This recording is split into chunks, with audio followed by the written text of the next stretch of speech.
It is Ryan Seacrest here. There was a recent social media trend which consisted of flying on a plane with no music, no movies, no entertainment. But a better trend would be going to ChumbaCasino.com. It's like having a mini social casino in your pocket. Chumba Casino has over 100 online casino-style games, all absolutely free. It's the most fun you can have online and on a plane. So grab your free welcome bonus now at ChumbaCasino.com. Sponsored by Chumba Casino. No purchase necessary. VGW Group. Void where prohibited by law. 21 plus. Terms and conditions apply.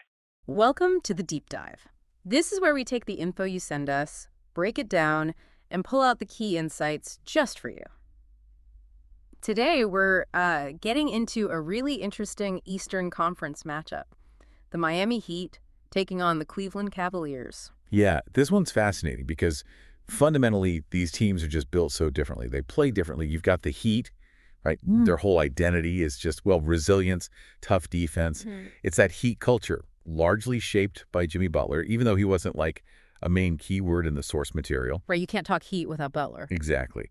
And then, flip side, you have the Cavs. Super dynamic offense led by Donovan Mitchell's scoring punch.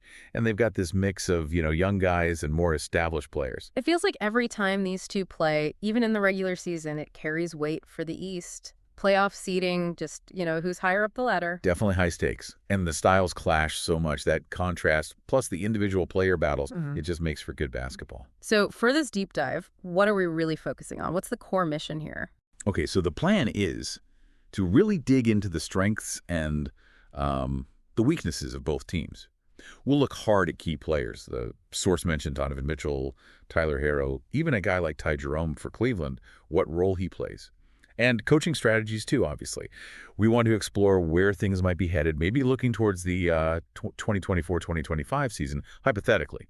We're not predicting exact game scores or anything, but the goal is to give you a really solid grasp of the dynamics when these two teams face off. Okay, sounds good. Let's jump in with the Cavaliers then. And yeah, you almost have to start with Donovan Mitchell. He's the offensive engine. What makes him tick? He really is. I mean, his offensive game is built around just an incredible ability to score. He creates his own shot. His drives are so explosive, puts constant pressure on the defense. Constant pressure. And that pressure forces rotations, opens things up for other guys. So when we're zeroing in on his performance specifically against the Heat, what numbers or tendencies should we look at to really gauge his impact? Well, obviously, scoring average against Miami is big, but also look at his usage rate, basically. How much of the offense runs through him when he's on the floor. His three-point shooting is always a factor, naturally. And maybe most telling is how he does in clutch situations against that tough Heat D. Does he step up, or do they find ways to slow him down when it matters most? That tells you a lot about the Cavs' ceiling in these games. That makes perfect sense. Now, the source material also mentioned, rightly so, that Cleveland isn't just Mitchell. Who else is really crucial for them? That's super important. Yeah, they need others to step up consistently. If we're thinking, say, 2025, you'd be watching Darius Garland's playmaking development, right? Evan Mobley's two-way game, his potential there is huge. And Jarrett Allen, inside his rebounding, his rim protection. Yeah. How well those guys complement Mitchell is key for Cleveland. And defensively, what's Cleveland aiming for? What's their defensive identity supposed to look like? Their goal, from what we understand, is to build a really strong defensive identity. Against Miami, with all their offensive options, that means, protecting the paint is critical. Contesting shooters on the perimeter, too. The Heat can score in so many ways, so the Cavs discipline, their communication on D, it gets really tested. So evaluating that defense against Miami, beyond just watching the game, what metrics should we be paying attention to? Team defensive rating gives you the big picture, yeah. But you also got to dig into the individual matchups. How do Cleveland's key defenders actually do against Miami's main scorers? Are they limiting efficiency? Forcing turnovers? Keeping them out of the paint? That deeper dive shows you where the real advantages or maybe disadvantages lie. Gotcha. Okay, the source specifically brought up Ty Jerome. What's his role on this Cavs team? Jerome's there for that valuable guard depth. He's known as a capable shooter, can make some plays. He gives them a different look off the bench. He can handle the ball, provide some stability, maybe even start in a pinch if needed. Just adds versatility to their backcourt. And how do we measure his impact, especially in these tough Heat games? You'd look at his minutes, obviously, in those specific games. How efficient is he scoring? Is he taking care of the ball? That assist-to-turnover ratio is pretty important for a backup guard. And, are there moments where he really makes a difference against Miami? Hits a big shot, settles things down against their pressure. That stuff stands out. All right, let's pivot. Time to dive deep into the Miami Heat. And like you said earlier, the source might not have focused on Butler, but you just can't talk about the Heat without him. He's the core, isn't he? He absolutely is. He's Heat culture. Toughness, resilience, beats every single possession. He's dominant on both ends, and somehow he finds another gear in the playoffs. His impact on their defense, his knack for scoring in the clutch, it's just massive, especially against a team like Cleveland. And then contrasting that, you've got Tyler Herro. He brings a different flavor of offense. How does he fit alongside Butler? Exactly. Butler's the grinder, the force. Herro's the microwave scorer. He can create his own shot like nobody's business, legit threat from three.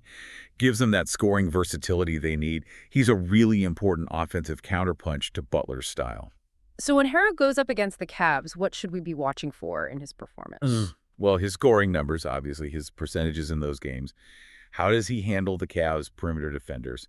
Can he get his shot off consistently? Especially if Cleveland really keys in on stopping Butler, Herro's ability to generate offense becomes absolutely vital for Miami. And defensively, the Heat are just consistently good, year in, year out. Yeah. What's the secret sauce there? What makes them so effective? It's that tenacity, like we said, but also their adaptability. They're so well coached by Spoelstra, they can switch up schemes. They can adjust on the fly to counter whatever the offense is throwing at them. They just make it incredibly tough for opponents to get comfortable. And like with the Cavs, it's not just the stars for Miami either. Who are some of those key role players, maybe thinking ahead to 2025 again? Yeah, absolutely. You got to look at Bam Adebayo, his all-around game. Anchoring that defense is huge. Duncan Robinson, his shooting just warps defenses, creates space. And a guy like Caleb Martin brings that two-way energy and versatility. That depth is a massive strength for the Heat, lets them sustain that high level of play. Okay, now for the fun part, the head-to-head. How much can we really learn from their regular season games about a potential playoff series? Oh, you learn a ton. Those regular season games, they're like previews. You see the strategies they try, how they match up, who tries to exploit what. Things like home court, injuries, Spoelstra's adjustments versus the Cavs, coaching staff. It all plays out. You definitely see glimpses of the defensive schemes and offensive tweaks they'd likely use if the stakes were higher. Let's drill down on some specific matchups. We talked Mitchell versus Heat Wings. Why is that such a make-or-break battle? It's huge because if Miami can slow Mitchell down, even just make him inefficient, it really disrupts the whole Cleveland offense. You mentioned Butler, Martin, whoever draws that assignment, how well they stay in front, contest his shots, make him work for everything, that's critical. If Mitchell has to fight for every point, Cleveland often has to scramble for other options. And flipping it, Tyler Herro trying to score on the Cavs' perimeter D. What's that dynamic look like? Well, Herro puts a lot of pressure on guys like Mitchell, maybe Garland, whoever's guarding him. Right. Cleveland needs a plan for him. How do they limit his shot creation? How do they run him off the three-point line? Because if Herro gets going, gets hot, it stretches that Cavs defense thin and opens up everything else for Miami. What about the point guard battle? Mitchell handles a lot for Cleveland, but how does that matchup against the Heat's guards impact things? It really dictates the flow, the tempo. Miami's guards, they want to pressure the ball handler, disrupt sets, maybe force some turnovers for easy buckets. On the flip side, the Cavs will be looking for any weak spots in the Heat's guard defense they can attack to get easier looks. It's this constant tussle for who controls the pace and initiates the offense effectively. And inside, the Bigs Cavs front court versus Bam Adebayo. Seems like that's where control of the glass and paint scoring gets decided. Absolutely. Bam is just so foundational for Miami. With his defense and his versatile offensive game, he's going to battle Cleveland's bigs for every rebound, try and lock down the paint. And Cleveland's bigs, they need to counter that. Find ways to score inside, crash the offensive glass, try and use their size. That interior battle is always physical. Let's talk strategy. Offensively, what are the Cavs likely trying to do against that tough Heat defense? They'll be hunting mismatches, for sure. Expect a lot of Mitchell in pick and rolls, trying to get him downhill, or create open looks for shooters if the defense helps too much. Good ball movement, spacing the floor, trying to find cracks in that Heat defensive wall. And how about the Heat's offense against the Cavs' D? What's their likely approach? You'll probably see a good amount of Butler operating in isolation or pick and roll, using his strength in playmaking. They'll want to get Herro looks, use his shot creation, and leveraging their shooters like Robinson to create space for Butler and Bam to operate inside. Defensively, what's the game plan for Cleveland trying to slow down Miami? Priority one is likely limiting Butler's drives, keeping him out of the paint, trying not to foul him. They have to contest Harrow's shots aggressively, and controlling the defensive glass is key, preventing those second-chance points that Miami can thrive on. And last one on strategy, the Heat defense against the Cavs offense. You'll see those adaptable schemes, lots of switching probably, trying to blow up Cleveland's actions, especially anything involving Mitchell. They thrive on creating turnovers, disrupting rhythm. They want to make Cleveland uncomfortable, force them into tough, contested shots late in the shot clock. These Heat-Cavs games, they often feel like they have these wild momentum swings. What causes that? Why are they often so back and forth? Well, it's partly just the high level of competition, right? Both teams play hard, but it's also the coaching. You see an early run. Timeout. Adjustment. Exactly. Yeah. Spoelstra makes a tweak. The Cavs staff counters. Defensive pressure ramps up. Maybe a key player hits a couple of big shots. All those little things can shift the momentum really quickly. Looking at how those swings happen, how teams respond, it really shows you the chess match involved in these games. Okay, so wrapping up this deep dive, Heat versus Cavaliers. What are the biggest takeaways? What have we really learned here? I think the main thing is just how clear the contrast is. You got the Heat, defense, toughness, that culture. Then the Cavs. Offense first, dynamic scoring led by Mitchell. The key individual matchups, Mitchell versus Heat wings, Harrow versus Cavs perimeter D, those are always huge. And the coaching battle, Spoelstra versus whoever's coaching the Cavs, the constant adjustments.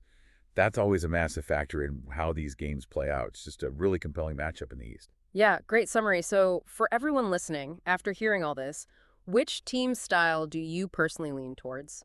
Which approach is more compelling to you? And those player matchups we talked about, Mitchell versus Butler, Harrow versus Garland Mitchell, which one do you find most fascinating to watch? And maybe one last thing to chew on, thinking about both teams, where they are, where they might be going. What do you think will be the absolute biggest factor determining who comes out on top when they meet in a really high-stakes playoff series down the road? Definitely something to ponder. Riley Herbst from 2311 Racing here, and you know what grinds my gears? Waiting for coffee. But instead of counting frappes and lattes, I fire up Chumba Casino. No apps, no fuss, just fun social casino games to pass the time. By the time my coffee's ready, Order for Riley. I've already taken a few victory laps. Next time you're stuck waiting, make it entertaining. Play for free at ChumbaCasino.com. Let's Chumba. Sponsored by Chumba Casino. No purchase necessary. VGW Group. Void where prohibited by law. 21 plus. Terms and conditions apply.